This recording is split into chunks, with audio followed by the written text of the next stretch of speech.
So mga ka-SCAS, nag-trending nga ang video kung saan makikita ang paglapit ni Donnie Pangilinan kay Catherine Bernardo during the celebration ng kasal ni Robbie Domingo.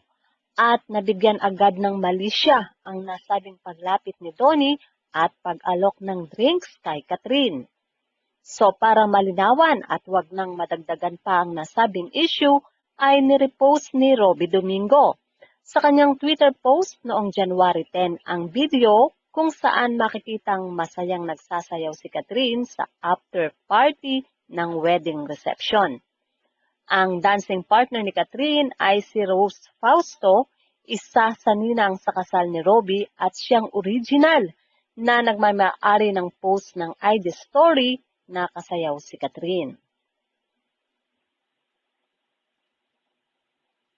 Base sa video, makikitang lumapit nga itong si Donnie kay Catherine sa dance floor, tinapik ito sa braso at kinausap ito.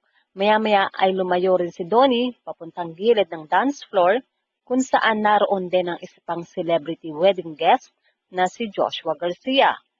Nabigyan ng mali siya ang paglapit ni Donnie base sa komento na isang netizen na nagsabing, "Hi at Donnie Pangilinan, ganito ka pala pag interested ka sa babae."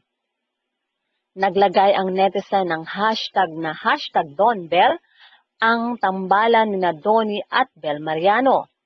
Sinagot ni Robbie ang netizen. Paglilinaw ni Robbie, "Just for the record, we are all friends here. We've got each other's backs. No issues, please."